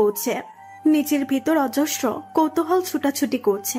নিজের সাথে আর না পেরে প্রিয়া জিজ্ঞেস করে ফেললো, আপনি তো কখনো রিক্সায় চড়তেন না, বাইরে এসব খাবারও খান না, তাহলে হঠাৎ চেঞ্জ কেন? আমাকে ইমপ্রেস করার জন্য? তোমার এই কেনর উত্তর একটাই, আর সেটা হলে তুমি। তখন তুমি আমার জীবনে ছিলে না, তাই এসবের প্রতি কখনই কোনো আগ্রহ জন্ম নেয়নি। আর তুমি এমন একটা মেয়ে যাকে সহজে ইমপ্রেস করা খুব কঠিন। এত টাকা পয়সা দেখে যেই মেয়ে ইমপ্রেস হয় না, সেই মেয়ে এই সামান্য কিছুতেই ইমপ্রেস হবে, সেটা আমি ভাবতেও পারি না। তাছাড়া আমি চাইও না যে তুমি আমার উপর ইমপ্রেস হও। আমি চাই তুমি আমায় ভালোবাসো। আপনি কিন্তু আপনার কমিটমেন্টের কথা ভুলে যাচ্ছেন। কিসের কমিটমেন্ট মানে? আজকের পর আপনি আর কখনো আমায় জ্বালাবেন না বলেছিলেন। ফাহাদ প্রিয়ার কথার উত্তর দিল না। ফুচকাওয়ালাকে বলল, মামা বানানো হয়েছে? ফুচকাওয়ালা 2 প্লেট ফুচকা এগিয়ে দিল ওদের দিকে। প্রিয়া ফুচকা খাওয়া শুরু করলো এবং সেটা অনেক দিন পর। অনেকগুলো সময় পার হয়ে গেছে, প্রিয়া ফুচকা খায় না। প্রিয়া বেশ মজা করেই খাচ্ছে। হঠাৎ করে ফাহাদের দিকে তাকাতেই দেখলো ফাহাদ মাত্র 2টা ফুচকা খেয়েছে। তাতেই ফাহাদের অবস্থা কাহিল। চোখ 2টা লাল টকটকে হয়ে গেছে। ঠোঁট দুটার একই অবস্থা, চোখের পানি টলমল করছে। প্রিয়া বুঝতে পারলো ফাহাদ ঝাল খেতে পারে না। ফাহাদের প্লেটের ফুচকাগুলো নিচের প্লেটে নিতে নিতে বলল, চাইলেই সব অর্জন করা যায়, অযথাই আমার জন্য কষ্ট করার দরকার নেই। এসব আপনার কাম্য নয়। না, আমি পারবো, আমাকে দাও। তুমি ঝাল খেতে পারলে আমি পারবো না কেন? পৃথা প্রিয়ার কোনো উত্তর দিল না। ফাহাদ আবার বলল, দিবে না তুমি? ঠিক আছে, দিও না। মামা, আমাকে আরেক প্লেট ঝাল দিয়ে ফুচকা দিন তো। প্রিয়া এবার ধমক দিয়ে বলল, একদম না মামা, আপনি বরং কয়েকটা শুকনো ফুচকা দিন। ফুচকাওয়ালা প্লেটে করে শুকনা ফুচকা দিয়ে গেল। ফাহাদ জেদ ধরে বলল, আমি এসব খাবো না। প্রিয়া দাঁত কটমট করে বলল, এরকম টিনেজারদের মতো করার মানে কি? জানি না, আমি খাবো না এগুলো। প্রিয়ার খুব রাগ হলো। নিচের ফুচকার প্লেটটা রেখে শুকনা ফুচকাগুলা হাতে নিয়ে গুঁড়ো করলো। এক হাত দিয়ে ফাহাদের গাল চেপে ধরে মুখে গুজে দিল। ফাহাদ ফেলে দিতে চাচ্ছিল, প্রিয়া হাত দিয়ে ফাহাদের মুখ আটকে ধরে। একদম ফেললে খবর আছে বলে দিলাম। কষ্ট করে খেয়ে পানি খান, ঝাল কমে যাবে। ফাহাদের চোখ মুখ দেখেই বোঝা যাচ্ছিল অনেক কষ্টে খেয়েছে। পানি পান করেই বলল, ইস, শুকনা ফুচকা খেতে কি বৃষ্টি টেস্ট, একটু লবণ নেই? ঝাল কমেছে? অনেকটা। চলুন এবার উঠি। ফুচকার বিল দিয়ে ফাহাদ আর প্রিয়া হাঁটা শুরু করলো। ফুটপাতে হরেক রকমের কাচের চুড়ি, রেশমি চুড়ি বিক্রি করছে। প্রিয়াকে নিয়ে ফাহাদ সেখানে গেল। দেখো তো কোন চুড়িগুলো ভালো লাগে। চুড়ি দিয়ে কি করবেন? চুড়ি দিয়ে মানুষ কি করে? প্রিয়া চুপ করে রইল। ফাহাদ চুড়ি দেখতে লাগলো। অনেক বেছে বেছে একমোট চুড়ি ফাহাদের দৃষ্টি কাড়লো, যেমনটা প্রিয়া কেড়েছিল। খাস কাটা সাদা কালার চুড়ি। চুড়িগুলো নিয়ে প্রিয়ার হাতে পুড়িয়ে দেওয়া শুরু করলো। আরে আরে, কি করছেন এগুলো? আমি চুড়ি পরি না। আজ থেকে পরবে। চুড়ি পরানোর শেষে প্রিয়ার হাতটা ধরে বলল, ইস, কি সুন্দর লাগছে দেখতে। মনে হচ্ছে চুড়িগুলো তৈরি করাই হয়েছে তোমার হাতের জন্য। আমি শিওর এই চুড়িগুলো অন্য কারো হাতে একদম পূর্ণতা পেত না। আপনার মতো পাগল আমি খুবই কম দেখেছি। আমার গুড লাক। প্রিয়া মুখে বিরক্তির ছাপ ফুটিয়ে বলল, আমি পানি খাবো। পানি খাবে? আচ্ছা, তুমি এখানেই দাঁড়াও, আমি রাস্তার ওই পাশ থেকে নিয়ে আসছি। এই পাশে কোনো পানির দোকান নেই? আচ্ছা। ফাহাদ যাওয়ার পরপরই প্রিয়া একটু ঘুরে ঘুরে দোকানগুলো দেখছিল। আশেপাশে অনেক লোকজনই আছে। এর মধ্যে কয়েকটা ছেলে প্রিয়ার সামনে আসে। ওদের মধ্যে একজন বলে, এক্সকিউজ মি ম্যাম। প্রিয়া পেছনে ঘুরে দাঁড়ায়। আমাকে বলছেন? হ্যাঁ, কিছু মনে না করলে একটা কথা বলতাম। বলুন। আপনার নাম কি? একজন অপরিচিত লোককে আমি আমার নাম কেন বলবো? নাম বলতে সমস্যা হলে আপনার নাম্বারটা যদি একটু দিতেন, প্লিজ প্লিজ। দেখি সরেন, আমাকে যেতে দিন। প্রিয়া চলে যাওয়া ধরলে ছেলেটাও পিছু পিছু আসে আর রিকোয়েস্ট করে নাম্বার দেওয়ার জন্য। এমন করতে করতে অনেকটা রাস্তার মাঝখানে চলে যায় ওরা। পেছন থেকে ফাহাদ পানের বোতল এনে ছেলেটার কাঁধে হাত রেখে বলে, কি সমস্যা ভাই, বিরক্ত করছেন কেন? আমি ওনাকে বিরক্ত করছি না। ছেলেটা খুব ঠান্ডা ভাবেই কথা বলছিল, কিন্তু ফাহাদ ভীষণ রেগে যায়। ঠাটিয়ে একটা থাপ্পড় লাগিয়ে দেয় ছেলেটার গালে। ছেলেটা শান্তভাবেই বলছে, আরে ভাই, মারছেন কেন? আর আপনি বা কে? হঠাৎ গায়ে হাত তুলছেন কেন? রাস্তার মেয়েদের বিরক্ত করার আগে মারের কথা ভাবা উচিত। প্রিয়া বারবার ছাড়তে বলছে, কিন্তু ফাহাদ ওর কথা কানেই নিচ্ছে না। ধস্তাধস্তি করার এক পর্যায়ে ফাহাদ একদমই মাঝ রাস্তায় চলে যায় আর ওর পাশে থেকে দ্রুত বেগ একটা ট্রাক ফাহাদের কাছে এসে পড়ে। প্রিয়া জোরে চেঁচিয়ে বলল, ফাহাদ। ফাহাদ পেছনে তাকিয়ে দেখে প্রিয়ার একদম কাছে একটা বাস এসে পড়েছে। রাস্তাটা পাকানো টাইপের হওয়ায় ড্রাইভার বুঝতে পারেনি। ফাহাদও চেঁচিয়ে বলল, প্রিয়া, সরো ওখান থেকে। প্রিয়া পেছন ঘুরে তাকাতেই প্রিয়ার খুব কাছে ঘেঁষে বাতাস বয়ে গেল। ওখান থেকে সরার শক্তি পাচ্ছিল না, মনে হচ্ছিল মৃত্যু খুব সন্নিকটে। প্রিয়া চোখ বন্ধ করে কানে হাত দিয়ে দাঁড়িয়ে পড়ল। জীবনটা বুঝি চলেই গেল। আসলে কি হয়েছে বুঝতে প্রিয়ার কয়েক সেকেন্ড সময় লাগলো। খুব ভয় পেয়ে গেছে। ভয়ে প্রিয়ার শরীর কাঁপছে। ফাহাদ প্রিয়ার গালে হাত দিয়ে বলল, কিচ্ছু হয়নি তোমার, তাকাও আমার দিকে। প্রিয়া চোখ খুলে দেখলো ফাহাদের বাহুর ডোরে আবদ্ধ। ফাহাদের চোখের দিকে তাকিয়ে আছে। Are you okay?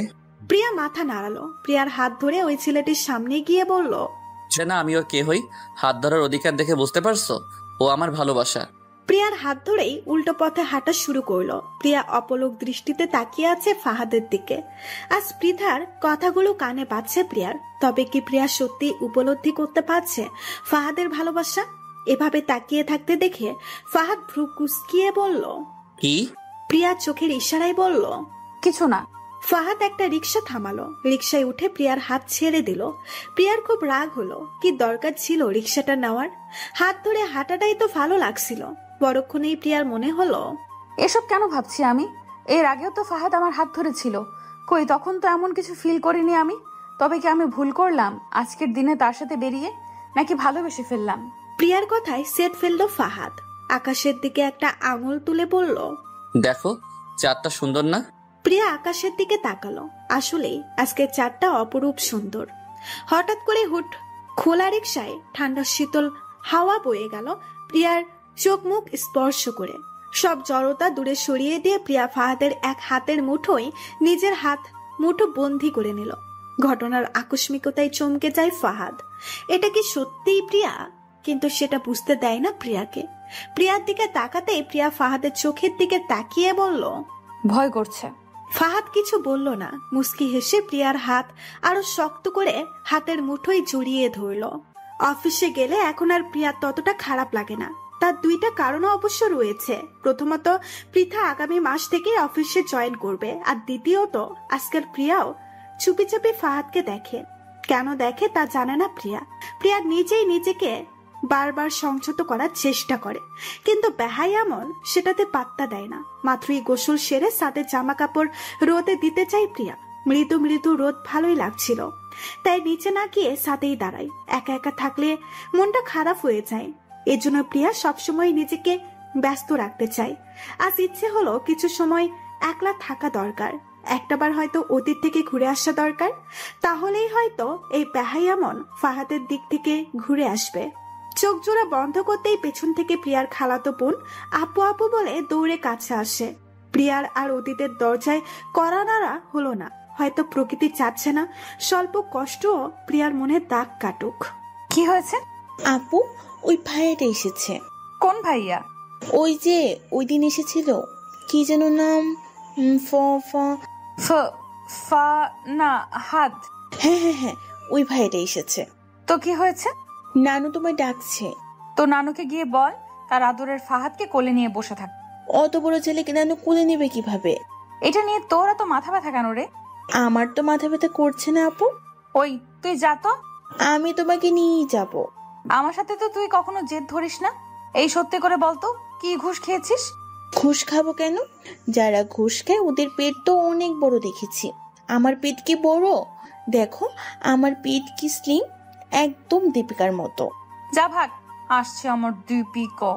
ও আপু চলো না প্লিজ। ঠিক আছে চল। নিচে নেমে প্রিয়া সোজা নিজের রুমে গেল। ফাহাদ আর নানুর আড্ডাখানা এখন প্রিয়ার রুমটাকেই ঘিরে। পিচ্চিটা প্রিয়ার টেবিলের উপর থেকে 5 বক্স চকলেট প্লেটের উপরে রেখে নিয়ে যাচ্ছে।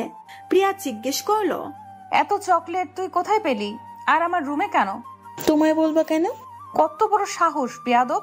ফাহাদ হেসে বলল, শালিক পাখি চকলেট কি আরো লাগবে?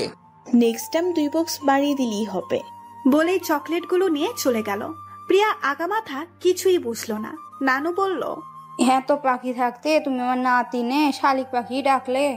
ওহ নানু, এজন্যই তো বলি তুমি বুড়ি হয়েছো বাতাসে। তোমার মনের বয়স তো এখনো 12 বছরের বাচ্চার মতো, কিচ্ছু বুঝো না।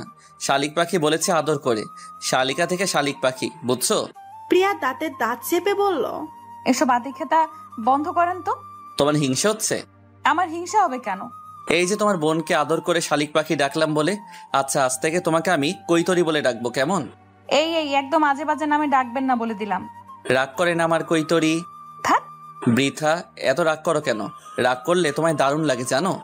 জানি। কে বলেছে? আমি ছাড়া আর কার সাথে তুমি রাগ করো? কেন? আচ্ছা বলতে হবে না, এখন রেডি হও। কেন? আমার মায়ের সাথে দেখা করতে নিয়ে যাব তোমায়। আপনার মায়ের সাথে আমি কেন দেখা করব? মাকে তোমার কথা বলেছি, মা তখনই তোমায় দেখতে চেয়েছিল। তখন আর এখন কি? তখনও কোনো সম্পর্ক ছিল না, আর এখনো নেই। নেই তো কি, হতে কতক্ষণ? হবে না। বেশ, কিন্তু মায়ের সাথে দেখা করো। না, আমি যাব না। আমি পাশে থাকলে সবই ইজি লাগবে। তাছাড়া আমার মা এত ভালো মানুষ যে তোমার মনেই হবে না সে অপরিচিত। না, আমি যাব না। প্লিজ। ফাহাদের রুমে বসে আছে প্রিয়া। একটা ছেলে মানুষের রুম এতটা সাজানো গোছানো হতে পারে সেটা ফাহাদের রুম না দেখলে বোঝাই যাবে না। একদমই ইচ্ছে ছিল না এই বাসায় আসার, কিন্তু বাড়িতে সবার জোড়াজুড়িতে আসতে বাধ্য হয়েছে। ফাহাদের মা বাসায় নেই, মেয়েকে নিয়ে একটু বাইরে গিয়েছে, একটু পরে এসে পড়বে। ফাহাদের বাবা অফিসে। প্রিয়া ড্রয়িং রুমে বসে অপেক্ষা করতে চেয়েছিল, কিন্তু ফাহাদ শোনেনি। টেনে নিজের রুমে নিয়ে এসেছে। পুরো বাড়ি ফাঁকা, শুধু 2 জন কাজের লোককে দেখলো, কিন্তু তারা নিচে কাজে ব্যস্ত। এক রুম ফাঁকা বাড়িতে ফাহাদের সাথে প্রিয়ার একটুও ভয় করছে না। কেন জানি প্রিয়ার মন বলে এই ছেলেকে চোখ বন্ধ করে বিশ্বাস করা যায়। সত্যি বলতে মেয়েরা এমনই একজন জীবন সঙ্গী চায় সবসময়। ফাহাদ এতক্ষণ ওয়াশরুমে ছিল, চুলগুলোতে হালকা পানি দিয়েছে। হাত দিয়ে ঠিক করতে করতে ওয়াশরুম থেকে বের হয়। প্রিয়া এক পলক তাকিয়েই অন্যদিকে তাকায়। ফাহাদের প্রিয়ার সামনে এসে একই স্টাইলে হাত দিয়ে চুল ঠিক করতে করতে বলল, একা একা বসে থাকতে বোরিং লাগছে? প্রিয়া কিছু বলল না, ফাহাদের দিকে তাকিয়ে মনে মনে বলল, আমার কথা শুনে নাকি তার বুকের বাম পাশে লাগে, আর এখন তার চুল ঠিক করার এই দৃশ্যটা যে আমার বুকের বাম পাশে লাগছে সেটা কি মিস্টার আয়মান চৌধুরী ফাহাদ জানে? কি হলো? হাত দিয়ে চুল ঠিক করছেন কেন? বাসায় চিরুনি নেই? আছে, কিন্তু আমার এভাবে চুল ঠিক করতে ভালো লাগে। একদম বাজে লাগে বিষয়টা। সত্যি? হুম তোমার কাছে বাজে লাগলে আর করবো না। হুম হু হু করছো কেন? মুখে কি হয়েছে? কিছু না। আচ্ছা, তোমার ভয় লাগছে না? কেন? এই যে আমার সাথে একা রুমে আছো। এখানে ভয় পাওয়ার কি হলো? আপনি বাঘ নাকি ভাল্লুক? তা নয়, কিন্তু একা ঘরে একটা ছেলে একটা মেয়ের কাছে কিন্তু বাঘ ভালুকের চেয়েও কম ভয়ঙ্কর নয়। সেটা আপনার মনে হতে পারে, আমার না। কেন? যদি কিছু করে ফেলি? বিশ্বাস আছে। কার উপর? এখানে আপনি ছাড়া আর কেউ আছে নাকি? তার মানে তুমি আমায় বিশ্বাস করতে শুরু করেছো? জানি না। ফাহাদ আর কিছু বলল না, মিটমিট করে হাসছে। প্রিয়া বলল, হাসির কিছু হয়েছে? না তো। তাহলে হাসছেন কেন? একটা কথা ভেবে। কি কথা? তুমি কি জানো তুমি প্রেমে পড়েছো? না, জানি না, কারণ আমি তো প্রেমেই পড়িনি। তুমি প্রেমে পড়েছো এবং সেটা নিজের অজান্তেই। বাজে বকবেন না। একদম সত্যি বলছি। তাই? তা কার প্রেমে পড়লাম শুনি? ফাহাদ হো হো করে হেসে দিল। এ আয়মান চৌধুরী ফাহাদের। আপনার বেশি বোঝার স্বভাবটা আর গেল না। কিছুক্ষণ পরে ফাহাদের বাবা মা আর বোন আসে। বোনটা টেনে পড়ে। ফাহাদের মা আর বোন তো প্রিয়ার ব্যাপারে সবই জানে, তাই প্রিয়াকে দেখে চিনতে একটুও কষ্ট হয়নি ওদের। ফাহাদের ছোট বোনের নাম ফুল, দেখতেও ফুলের মতোই সুন্দর। টেনে পড়ে এবার। ফুল দৌড়ে এসে প্রিয়াকে জড়িয়ে ধরে। তুমি এসেছো? ভাইয়া তো ঠিকই বলেছে, তুমি একদম সাদা পরি, আর এই সাদা শাড়িটায় তোমায় দারুণ লাগছে। প্রিয়ার লজ্জায় মরে যেতে ইচ্ছে করছে। যাদের কখনো দেখেনি, চিনে না, তাদের কাছে এসব প্রশংসা সত্যি লজ্জাজনক। লজ্জায় লাল হয়ে গিয়েছে প্রিয়া। ফাহাদের মা এগিয়ে এসে প্রিয়ার গালে হাত দিয়ে চুমু খেয়ে বলল, মাশাআল্লাহ। ফাহাদ চোখের ইশারায় সালাম করতে বলল। প্রিয়ার কি হলো কে জানে, ফাহাদের কথা মতো পায়ে হাত দিয়ে সালাম করলো। তিনি এবার প্রিয়ার হাত ধরে বললেন, আমার ছেলের পছন্দ আছে। প্রিয়া কিছু বলতে পারছে না, শুধু মাথা নিচু করে দাঁড়িয়ে আছে। ফাহাদের মা বলল, ওকে তো কিছু খেতেও দিসনি। ফাহাদ মাথা চুলকালো। ইয়ে, হয়েছে, বুঝেছি। ফুল, তুই ওকে নিয়ে একটু গল্প কর, আমি খাবারের ব্যবস্থা করছি। ওকে মম। ফুল প্রিয়াকে নিয়ে বিছানায় বসতে বসতে বলল, আচ্ছা ভাবি, তোমার প্রিয় খাবার কি? তুমি আমায় ভাবি ডাকছো কেন? ভাইয়ের বউকে তো ভাবি ডাকে, তুমি জানো না? আমি তো তোমার ভাইয়ের বউ নই। এখন নও, কিন্তু হয়ে যাবে। ফাহাদ ফুলের কোলে মাথা রেখে বলল, তোর ভাবি আমার বউ হতে ভয় পায়, বুঝলি? বুঝাবুঝি পরে, আগে তুমি ভাবির কোলে মাথা রাখো। বউ আছে, তাও খালি আমার কোলে মাথা রাখবে? বাবারে, তুই তোর ভাবিকে এখনো চিনিসই না, আমাকে ধাক্কা দিয়েই ফেলে দিবে। দুই ভাই বোনের কথোপকথন চুপচাপ গিলে যাচ্ছে প্রিয়া। আনিজি লাগছে খুব, আবার ভালোও লাগছে ভাই বোনের খুনসুটি। পাশের রুমে ফাহাদের বাবা ফাহাদের মাকে জিজ্ঞেস করলো, মেয়েটাকে তুমি জানো না? না তো। ফাহাদ তোমায় বলেনি? এমন কিছু কি যেটা বলতে হবে আমায়? তার চেয়েও বেশি কিছু। কি সেটা? মেয়েটাকে ফাহাদ অনেক ভালোবাসে। কি? হ্যাঁ। কবে থেকে? 1 বছরের কাছাকাছি তো হবেই। মেয়েটাও ভালোবাসে? জানি না শিওর, তবে ভালো না বেশি আর যাবে কোথায়। নাম কি? কোথায় থাকে? কি করে? নাম প্রিয়া, পড়াশোনা প্লাস জব করে। কোথায় জব করে? ফাহাদের অফিসে। এবার ফাহাদের বাবা একটু উত্তেজিত হয়ে বললেন, হোয়াট? অফিসে সাধারণ একজন ওয়ার্কারকে ভালোবাসে ফাহাদ? ওর মাথা কি ঠিক আছে? ওয়ার্কার তাতে কি হয়েছে? স্ট্যাটাস বলে একটা কথা আছে, সেটা কি ভুলে যাচ্ছ? ভালোবাসার কাছে আবার স্ট্যাটাস কিসের? ছেলের মতো তুমিও পাগল হইও না। সময় থাকতে ফাহাদকে বোঝাইও এসব ভালোবাসার ভূত যেন মাথা থেকে নামায় বলে দিলাম। আর যদি ভালোবাসতেই হয় তবে এমন কাউকে ভালোবাসতে বলিও যাতে তাকে বাড়ির বউ করতে গিয়ে আমাদের সোসাইটিতে কোনো কথা শুনতে না হয়। ফাহাদ আর ফুল খুনসুটিতে মেতে থাকলেও পাশের রুম থেকে কথাগুলো ভেসে প্রিয়ার কানে ঠিকই আসে। না চাইতেও চোখগুলো ঝাপসা হয়ে আসে। প্রিয়া যথাসম্ভব চেষ্টা করে নিজেকে সামলানোর, কিন্তু সেটা কিছুতেই পাচ্ছে না। বরাবরের মতো এবারও প্রিয়ার ছলছল করা চোখ ফাহাদের দৃষ্টি এড়িয়ে যেতে পারেনি।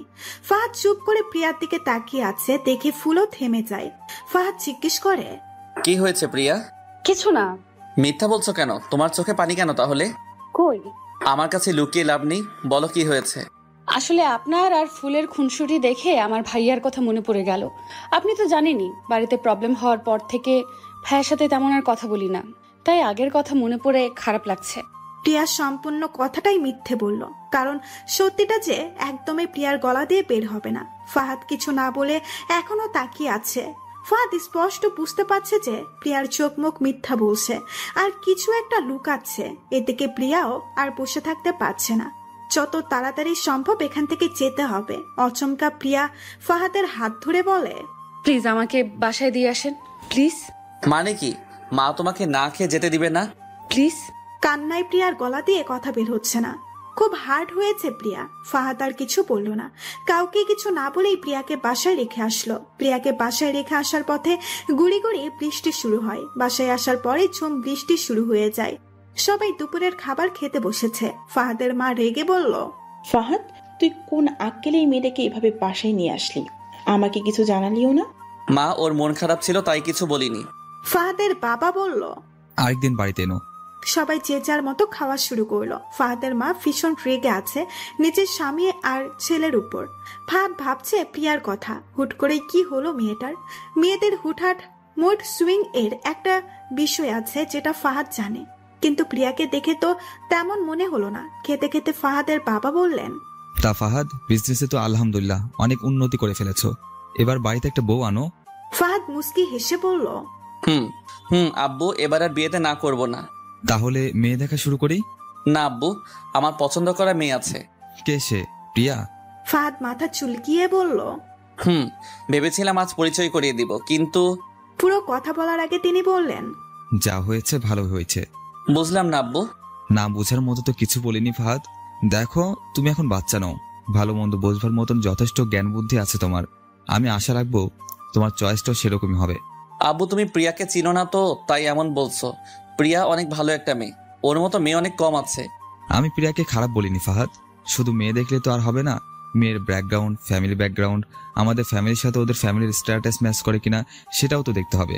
তাছাড়া তোমার মায়ের কাছে শুনলাম মেয়েটা তোমার অফিসের ওয়ার্কার, আর একজন ওয়ার্কারের ফ্যামিলির স্ট্যাটাস কেমন সেটা অবশ্যই তুমি জানো।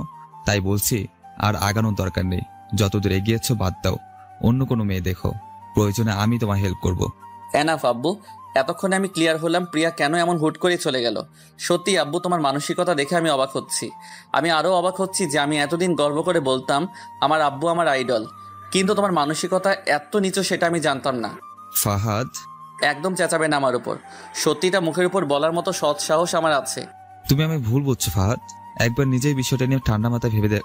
একবার কেন, আমি 1000 বার ভেবেছি, কিন্তু তোমার মানসিকতায় যা এসেছে আমার মানসিকতায় তা আসেনি। আমার মন বারবার এটাই বলেছে আমি প্রিয়াকে ভালোবাসি। আর একটা জিনিস আমি বুঝি না, তুমি কি জন্মগতভাবেই এত সম্পত্তির মালিক ছিলে? আচ্ছা, তোমার কথা বাদই দিলাম, আমার কথাই বলি, আমি কি জন্মগতভাবেই বড়লোক? তোমার টাকায় ফুটানি করলে আমি বড়লোক হয়ে গেলাম? সেজন্য কি আমি পরিশ্রম করিনি? যখন তোমার এত এত সম্পত্তি ছিল না তখন তো তুমি এসব স্ট্যাটাস নিয়ে ভাবোনি। তাহলে আজ কেন ধনী গরিব বিষয়টা আসছে? তুমি তো আমায় বলতে গরিবদের যেন কখনো অবহেলা না করি, তাদের সাথে কোনো অন্যায় না করি, সবাইকে সমান চোখে দেখি। তাহলে আজ তোমার সেই শিক্ষা কোথায় গেল? ছেলের বউ হলে এত সমস্যা চোখে পড়ে? বিয়ের পর কি আমরা ওর বাড়িতে গিয়ে শুয়ে বসে থাকবো না তো? তাহলে কেন ওর বাড়ি নিয়ে ফ্যামিলি স্ট্যাটাস নিয়ে টানাটানি করছো? আর বাকি রইল সমাজ, আত্মীয় স্বজন। কোনো একটা বিজনেসে লস খেয়ে বা সব সম্পত্তি হারিয়ে বিছানায় পড়ে দেখো তো, সমাজ তোমাকে বিপদ থেকে তুলে আসতে নাকি? আত্মীয় স্বজন কয়দিন দেখবে তোমাকে? 1 দিন, 2 দিন, সর্বোচ্চ 1 মাস, ব্যাস, এরপর তারা উধাও। তাহলে এসব কারণকে কেন এত প্রায়োরিটি দিতে হবে? শোনো বাবা, এরপর তুমি কি করবে না করবে আমি জানি না, আমি ক্লিয়ার বলে দিচ্ছি আমি প্রিয়াকে ভালোবাসি, আর যাই হয়ে যাক আমি প্রিয়াকেই বিয়ে করব। কথাগুলো বলেই ফাহাদ বৃষ্টির মধ্যে গাড়ি নিয়ে বেরিয়ে পড়ে। সাথে বৃষ্টির মধ্যে দাঁড়িয়ে আছে প্রিয়া। আগে একটা সময় ছিল যখনই বৃষ্টি হতো প্রিয়া ছুটে যেত বৃষ্টিতে ভিজতো আনন্দে। বৃষ্টির প্রতিটি ফোঁটা প্রিয়াকে ডাকতো ভেজার জন্য, আর প্রিয়াও মরিয়া হয়ে পড়তো ভেজার জন্য। মায়ের কড়া নজর এড়িয়েও যে কত বৃষ্টিতে ভিজেছে তার কোনো ইয়াত্তা নেই। এমনও সময় গিয়েছে প্রিয়াকে ঘরে তালা দিয়েও রাখা হয়েছে, কিন্তু হার মানেনি তখনও প্রিয়া। জানালা খুলে দিয়ে দাঁড়িয়ে থাকতো।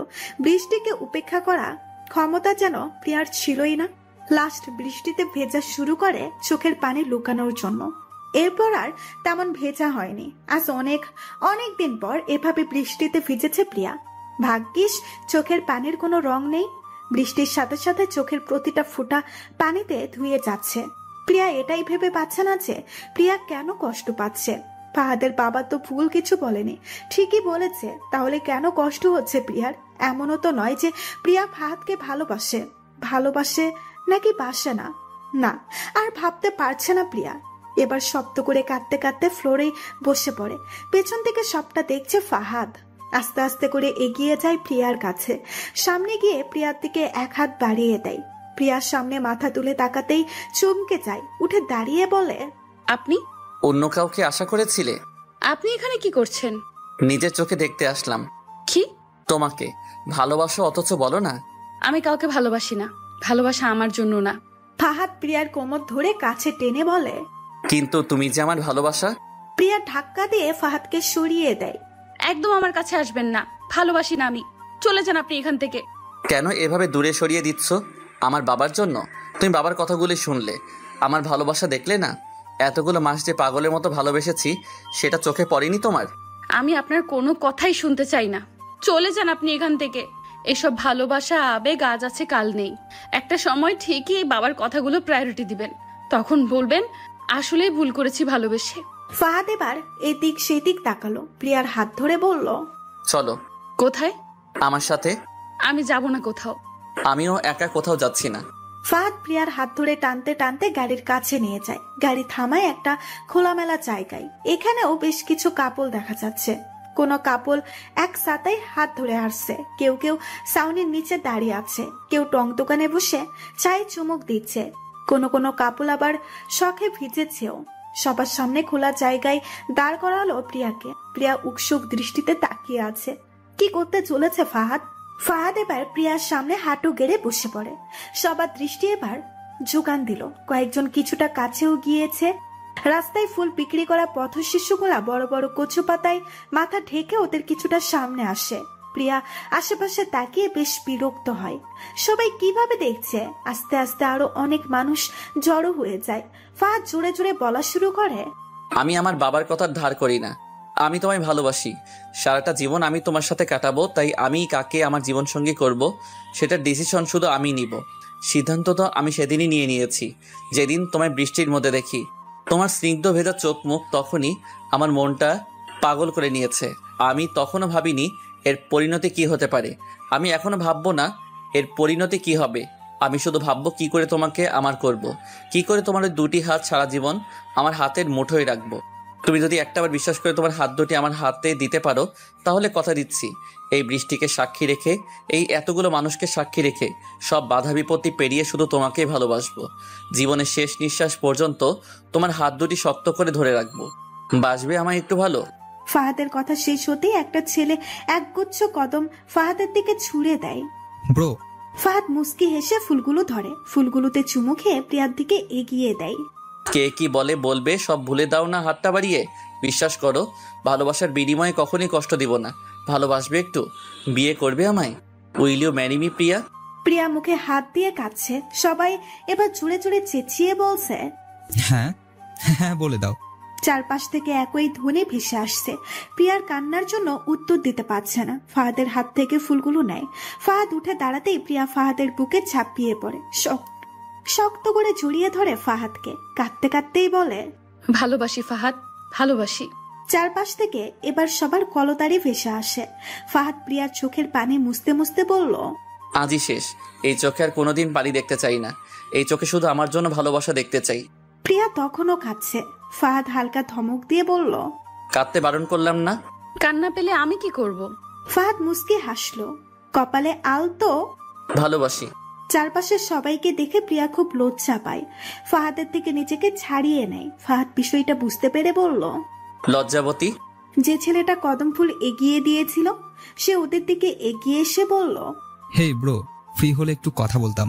প্রিয়া তো লজ্জায় মাথা তুলে তাকাতেই পারছে না। ফাহাদ বলল, হ্যাঁ শিওর। আমায় চিনছেন তো? তুমি একটু আগে ফুল দিলে না? হ্যাঁ ব্রো, গার্লফ্রেন্ডের জন্য এনেছিলাম, কিন্তু আপনাদের দেখে মনে হলো ফুলগুলো আপনাদের কাছে শোভা পায়। আসলে ভাই, এমন প্রপোজ খুব কমই দেখেছি। সচরাচর ভালোবাসার জন্য প্রস্তাব দিতে দেখা যায়, কিন্তু আপনি বিয়ের প্রস্তাব দিয়েছেন, তাও এত মানুষের সামনে। জিনিসটা আমায় খুব মুগ্ধ করেছে। ছেলেটার গপ পিঠে একটা কিল দিয়ে বলল, বিয়ের প্রস্তাব দিব না, বিয়ে করে নিয়ে আসবো। ফাহাদ হেসে বলল, যাকে ভালোবাসি তাকে এইভাবে আর ভালোবাসতে ইচ্ছা করে না। বউ করে ভালোবাসবো। কত কষ্ট দিয়েছে জানো না। সব সুদে আসলে শোধ তুলবো। কিভাবে? ওটা সিক্রেট বলা যাবে না। বলেই হো হো করে হাসলো ফাহাদ, সাথে ওই ছেলেটাও। এদিকে ছেলেটার গফ আর প্রিয়া লজ্জায় মাথা নিচু করে ফেলেছে। ফাহাদ বুঝতে পেরে কথা অন্যদিকে ঘুরিয়ে বলল, আমি ফাহাদ, আর ও আমার হবু বউ প্রিয়া। আমি নিহান, আর ইনি আমার গার্লফ্রেন্ড থুকু, হবু বউ রেশি। তোমাদের সাথে পরিচয় হয়ে খুব ভালো লাগলো। বৃষ্টি না থাকলে বসে কফি খেতাম, কিন্তু প্রিয়াকে আর বেশিক্ষণ ভেজানো যাবে না। ঠান্ডা লেগে গেলে তো সমস্যা বুঝো না। আমি তো এখন ওর সাথে থাকি না যে সেবা করব। নিহান হেসে বলল, এটা আমার নাম্বার। ফাহাদ নিচের নাম্বারটাও দিয়ে বলল, একদিন সময় করে আমরা অবশ্যই কফি খাবো একসাথে, ওকে? আর আমাদের বিয়েতে কার্ডও পাঠিয়ে দিব। খুশি হলাম ভাই। ধন্যবাদ তোমাদের। আজ আসি, আল্লাহ হাফেজ। আল্লাহ হাফেজ। ফাহাদ আর প্রিয়া হাঁটা ধরল। দুজনের মাঝে সামান্য দূরত্ব। ফাহাদ প্রিয়ার হাতের আঙুলের ফাঁকে নিজের হাতের আঙুল ঢুকিয়ে শক্ত করে হাত ধরে হাতের পিঠে একটা চুমু খায়। প্রিয়া মুস্কি হেসে ফাহাদের দিকে তাকিয়ে আবার চোখ সরিয়ে নেয়। ফাহাদের বাবার মুখোমুখি বসে আছে প্রিয়া। প্রিয়া মাথা নিচু করে বসে আছে।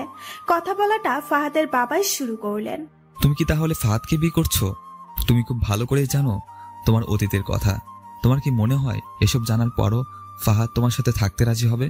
আপনার কথার উত্তর দেওয়াটা হয়তো বেয়াদবি দেখাবে, কিন্তু আপনি তো মূলত উত্তর জানার জন্যই আমায় ডেকেছেন, তাই বেয়াদবি হলে মাফ করবেন। আপনি যেটা বলছিলেন আমার অতীতের কথা, হ্যাঁ, আমি আমার অতীত খুব ভালো করেই জানি, শুরু থেকে শেষটা জানি, যেটা বিস্তারিত আমার পরিবারের বাহিরের মানুষ জানে না। আর আমার এমন আহামরি কোনো অতীত না যে ফাহাদের খুব বেশি সমস্যা হতে পারে। ভালোবাসা তো অপরাধ নয়, আমি ভালোবেসেছিলাম আর ভাগ্য আমায় নিয়ে খেলেছে। এখানে তো আমার কোনো হাত ছিল না। তবুও আমার এই ছোটখাটো কোনো অতীতই আমি ফাহাদের কাছে লুকাবো না। যার সাথে সারাটা জীবন থাকার প্রতিজ্ঞা নিয়েছি তার অধিকার আছে আমার অতীত বর্তমান জানার।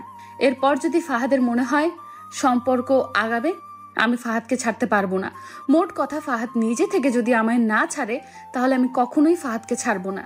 আমি রাজি না জেনেও তুমি বিয়ে করবে? আমার পরিবার আমাকে একা বিয়ে করার শিক্ষা দেয়নি। আমি বলেছি আমি ফাহাদকেই বিয়ে করব। তার মানে এই নয় যে আপনাদের কিংবা আমার পরিবারের কারো অমতে। যেদিন আপনি মেনে নেবেন সেদিনই বিয়ের বিষয়ে ভাববো আমরা। কিন্তু আমি আবারও বলছি, আমি ফাহাদকে ছাড়তে পারবো না। যদি আমি কোনোদিনই না মেনে নেই? প্রত্যেক বাবা মাই চায় তাদের সন্তান সুখী হোক। এখন সন্তান কার সাথে সুখী হবে সেটাও তার বাবা মাকে দেখতে হবে। ইচ্ছের বিরুদ্ধে কোনো ডিসিশন চাপিয়ে দেওয়া মানে বাবা মায়ের দায়িত্ব পালন করার না। আমি তোমার সব কথাই মানছি, কিন্তু তুমি নিজেই একবার ভেবে দেখো, এটা কি কখনো হওয়ার মতো? কোথায় তুমি আর কোথায় ফাহাদ? সোসাইটিতে ছোট হয়ে যাবো আমি। যতদিন আমি ফাহাদকে ভালোবাসিনি ততদিন আমিও এটাই ভাবতাম। বড় লোকদের সাথে গরিবদের কখনো ভালোবাসা বিয়ের মতো সম্পর্ক হতে পারে না। কিন্তু যেদিন থেকে আমি ফাহাদকে ভালোবেসেছি সেদিন থেকে এইসব ইস্যু তুচ্ছ মনে হয় আমার কাছে। আর বাকি রইল সোসাইটি। জীবনের এই ছোট্ট বয়স থেকেই আমি সোসাইটি জিনিসটাকে ঘৃণা করি। এই সোসাইটি শুধু পারে খোঁচাতে, কিভাবে টেনে হিচড়ে একটা মানুষকে নিচে নামাতে হয় সোসাইটি খুব ভালো করেই পারে সেটা। এরা তিলকেও তাল বানাতে পারে। প্রত্যেকটা মানুষেরই আগে দেখা উচিত মেয়েকে কি করে, কিন্তু তারা তা করে না। তার আগে দেখে মেয়ের বাপের কি আছে, কয় তারা ফ্ল্যাট আছে, কয় বিঘা জমি আছে, কয়টা বাড়ি আছে, এরপর দেখবে মেয়েকে। মেয়ে যদি হয় কোটিপতির তখন মেয়ের টেরা হলেও সোসাইটি কিছুই বলবে না। সোসাইটিতে বড় হলেও ছোট থেকেই আমি বুড়ো আঙ্গুল দেখিয়েছি। আমি তখনই যখন